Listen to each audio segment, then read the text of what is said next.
Dear students and other listeners, Assalamu alaikum wa rahmatullahi wa barakatuh. Let us read a poem in class 8th English. It is poem number 10, The Summer and Winter.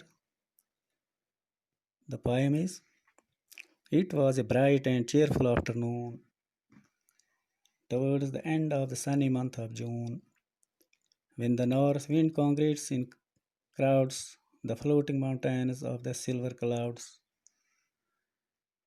From the horizon and the stainless sky opens beyond them like eternity. All things rejoiced beneath the sun, the weeds, the river, and the cornfields and the reeds, the willow leaves that glanced in the light breeze, and the firm foliage of the larger trees. ये इस नज़म का पहला stanza है। इसके दो स्टंजाज हैं। तो पहले नज़म के बारे में ये शायर कहता है कि समर और विंटर जो दो सीज़न हैं, the poet makes a comparison between summer and winter. He draws this comparison with the help of beautiful images. Summer is presented as bright and joyful in this poem.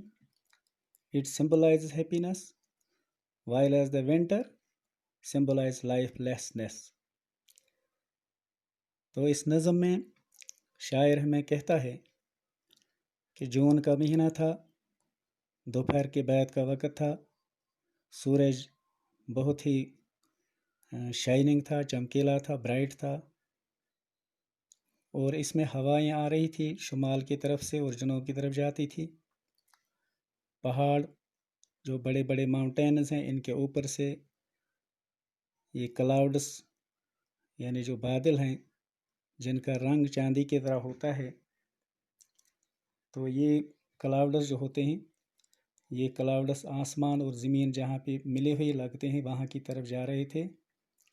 Opens beyond them like eternity, और तमाम चीज़ें, all things rejoiced beneath the sun, और इस सूरज की रोशनी के नीचे जितनी भी चीज़ें हैं, चाहे वो पौधे हैं, दरिया हैं, या फसल के खेत हैं, या वो दरख्त लंबे लंबे जिनकी शाखें हैं और जिन शाखों पर पत्ते हैं और शाखें जो झुकी हुई होती हैं, वो सब की सब ये दरख्त और ये पत्ते और ये शाखें जो हैं ज़मीन की तरफ आई होती हैं, लेकिन सब बहुत ही अच्छी नज़र आती हैं। तो इस सबक में कुछ न्यू वर्ड्स हैं।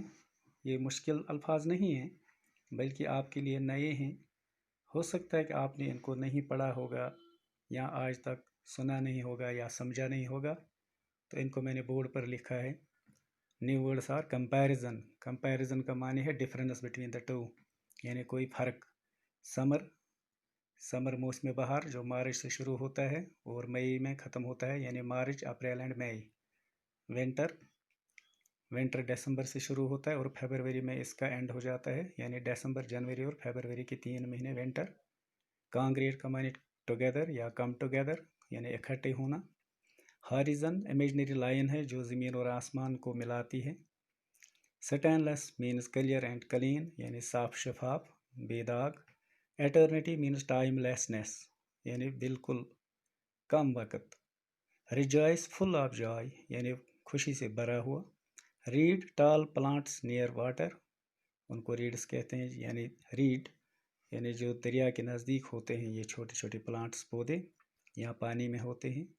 Willow tree with long thin branch, foliage mass of leaves. इन अल्फाज को आप ज़बानी याद करेंगे और इनकी स्पेलिंग, इनको लिखना सीखेंगे और इस नज़म को बार बार पढ़ेंगे और इसका मानी भी आप याद रखेंगे। तो आज के सबक में इतना ही। Good bye.